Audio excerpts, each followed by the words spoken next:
ناظرین، یہ انکشاف تھا بگرام جیل کے 4 ارب قیدیوں کا جو وہاں سے بھاگ نکلے تھے۔ ناظرین، اور وہ کہتے ہیں کہ وہ چیخیں کسی اور کی نہیں بلکہ 5 سال سے قید، 5 سال سے غائب ڈاکٹر عافیہ صدیقی کی تھی۔ ڈاکٹر عافیہ صدیقی ایک بے حد ذہین لڑکی تھی۔ امریکہ میں MIT اور برینڈیز یونیورسٹی سے نیورو سائنس میں PhD ڈاکٹر۔ ان کے بارے میں ان کے پروفیسر اور امریکہ کے مشہور زمانائی شخصیت نوم چومسکی کا کہنا تھا کہ عافیہ اپنی ذات میں خود ایک ادارہ تھی، یہ جہاں جائے گی تبدیلی لائے گی۔ عافیہ اپنی پڑھائی کے دوران اسلام کی دعوت کا کام اور سوشل ورک بھی کرتی تھی۔ ان کے مقاصد بہت بلند تھے۔ وہ پاکستان کے نظام تعلیم میں انقلاب برپا کرنا چاہتی تھی۔ اس مقصد کے لیے ڈاکٹر عافیہ صدیقی ایک نصاب تیار کر چکی تھی جس میں ماڈرن سلیبس سے لے کر تمام مذاہب کا تعارف موجود تھا، جس سے گزر کر طلباء خود اسلام کی حقیقت کو سمجھ سکیں۔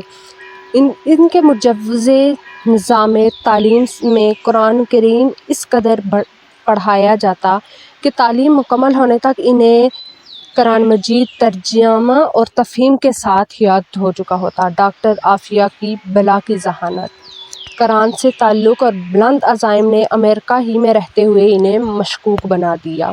2003 میں کراچی پہنچنے پر عافیہ کو ان کے 3 بچوں سمیت اغوا کر لیا گیا اور اگلے 5 سال تک ان کا کچھ معلوم نہ ہوا، اور 2008 میں بگرام جیل سے فرار ہونے والے قیدیوں سے معلوم ہوا کہ عافیہ افغانستان کے بدنام زمانہ جیل میں قید ہیں۔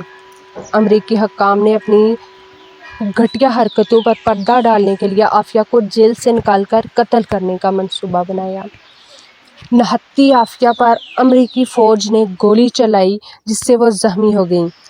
علاج کا کہہ کر عافیہ کو امریکہ روانہ کر دیا گیا، جہاں ان پر بے سروپا الزامات لگا کر جج نے فوری گلٹی آف آل چارجز کا فیصلہ صادر کر دیا اور انہیں 86 سال قید کی سزا سنا دی۔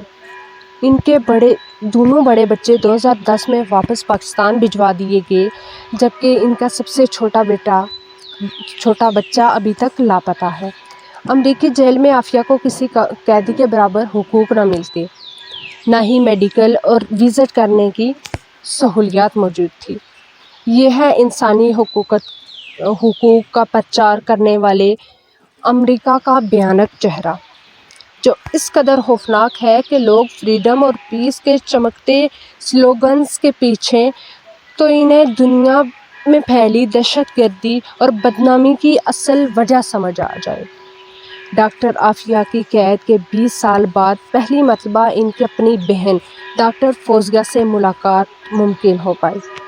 جماعت اسلامی کے سینئر سینیٹر مشتاق احمد خان بھی اس ملاقات میں شامل تھے، جنہوں نے بتایا کہ جیل میں تشدد کی وجہ سے ڈاکٹر عافیہ کے دانت ٹوٹ چکے ہیں، جسم اور دماغ لاغر ہو چکا ہے، سر پر چوٹوں کی وجہ سے وہ ٹھیک سے سن نہیں پا رہی۔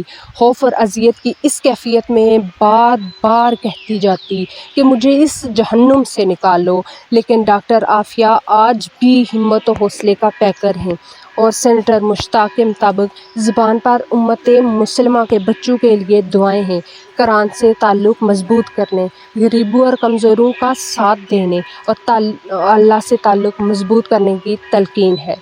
ڈاکٹر عافیہ ایک عظیم ماں، صبر و استقامت کا استعارہ ہیں، قرآن کی داعیہ، نیکی کو پھیلانے والی مجاہدہ اور باطل کی آنکھوں میں کھٹکنے والا وہ کنکر ہیں جس نے پانی میں گر کر دور تک لہریں پھیلا دی ہیں۔